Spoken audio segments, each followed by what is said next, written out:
Assalamualaikum warahmatullahi wabarakatuh. Semangat pagi dan salam sejahtera untuk kita semua. Siswa-siswi SMP dan MTS di seluruh tanah air, kelas online PPKN kembali hadir untuk menyumpai kalian semua. Kali ini kita akan bahas norma dan keadilan.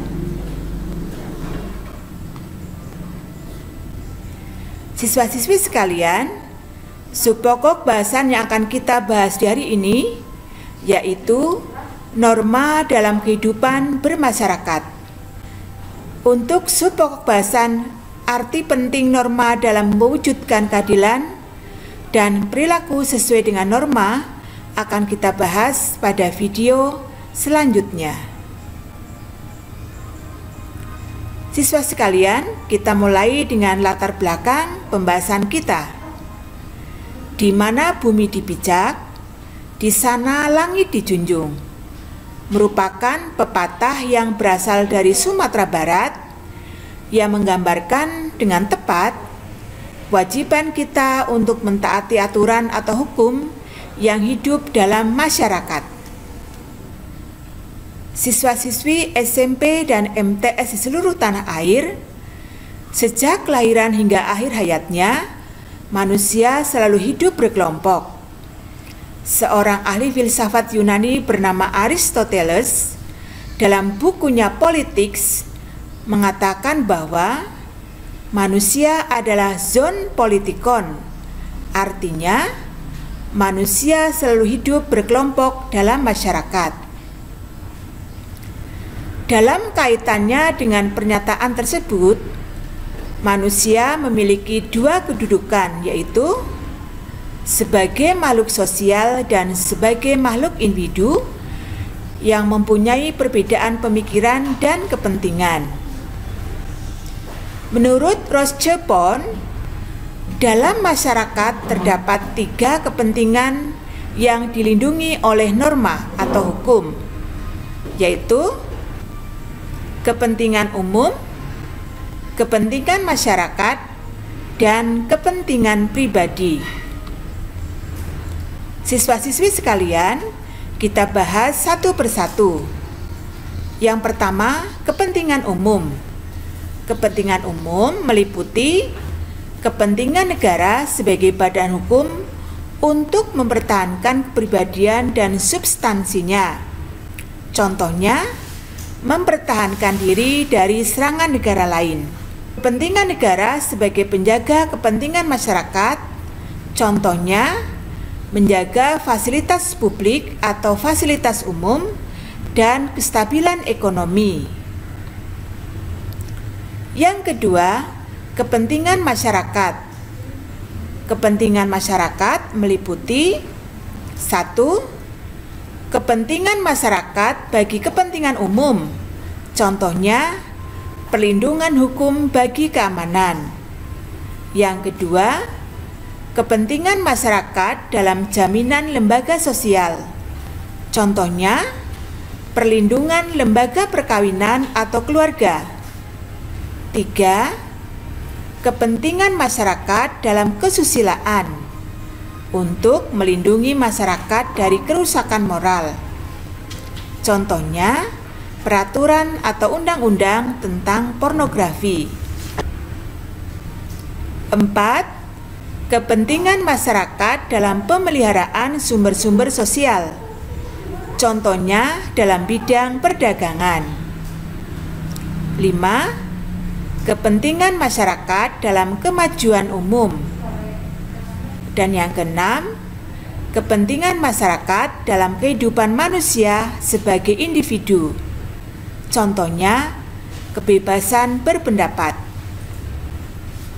Siswa-siswi sekalian, kepentingan yang ketiga yaitu kepentingan pribadi. Kepentingan pribadi meliputi 1. Kepentingan pribadi, contohnya perlindungan terhadap fisik, kehendak, berpendapat, keyakinan agama, dan hak milik. 2. Kepentingan dalam rumah tangga, Contohnya, perlindungan bagi lembaga perkawinan. 3. Kepentingan-kepentingan substansi. Contohnya, perlindungan harta benda. Siswa-siswi SMP dan MTS di seluruh tanah air, dalam kehidupan bermasyarakat, perbedaan kepentingan dapat menimbulkan perpecahan, perselisihan, bahkan menjurus pada kekacauan. Oleh karena itu, untuk menghindari adanya perbenturan kepentingan, diperlukan tatanan hidup berupa aturan atau norma. Norma pada hakikatnya merupakan aturan atau ketentuan yang mengatur hubungan antara dua orang atau lebih supaya tidak terjadi kekacauan. Siswa-siswi sekalian, setiap masyarakat pasti memiliki aturan seperti yang digambarkan oleh Cicero, ahli hukum bangsa Romawi.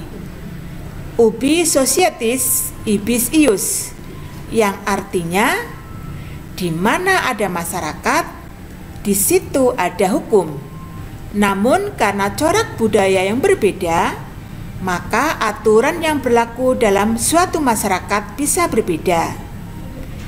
Di negara kita dikenal adanya 4 penggolongan norma, yaitu norma kesusilaan, norma kesopanan, norma agama, norma hukum.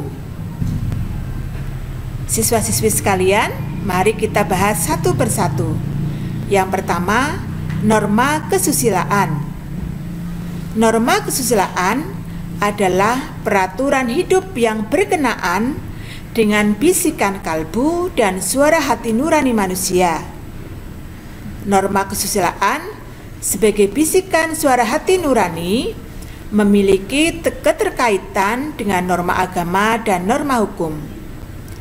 Hal ini mengandung arti bahwa ajaran agama dan norma hukum juga mengandung kaidah kesusilaan, seperti dilarang menghina orang lain.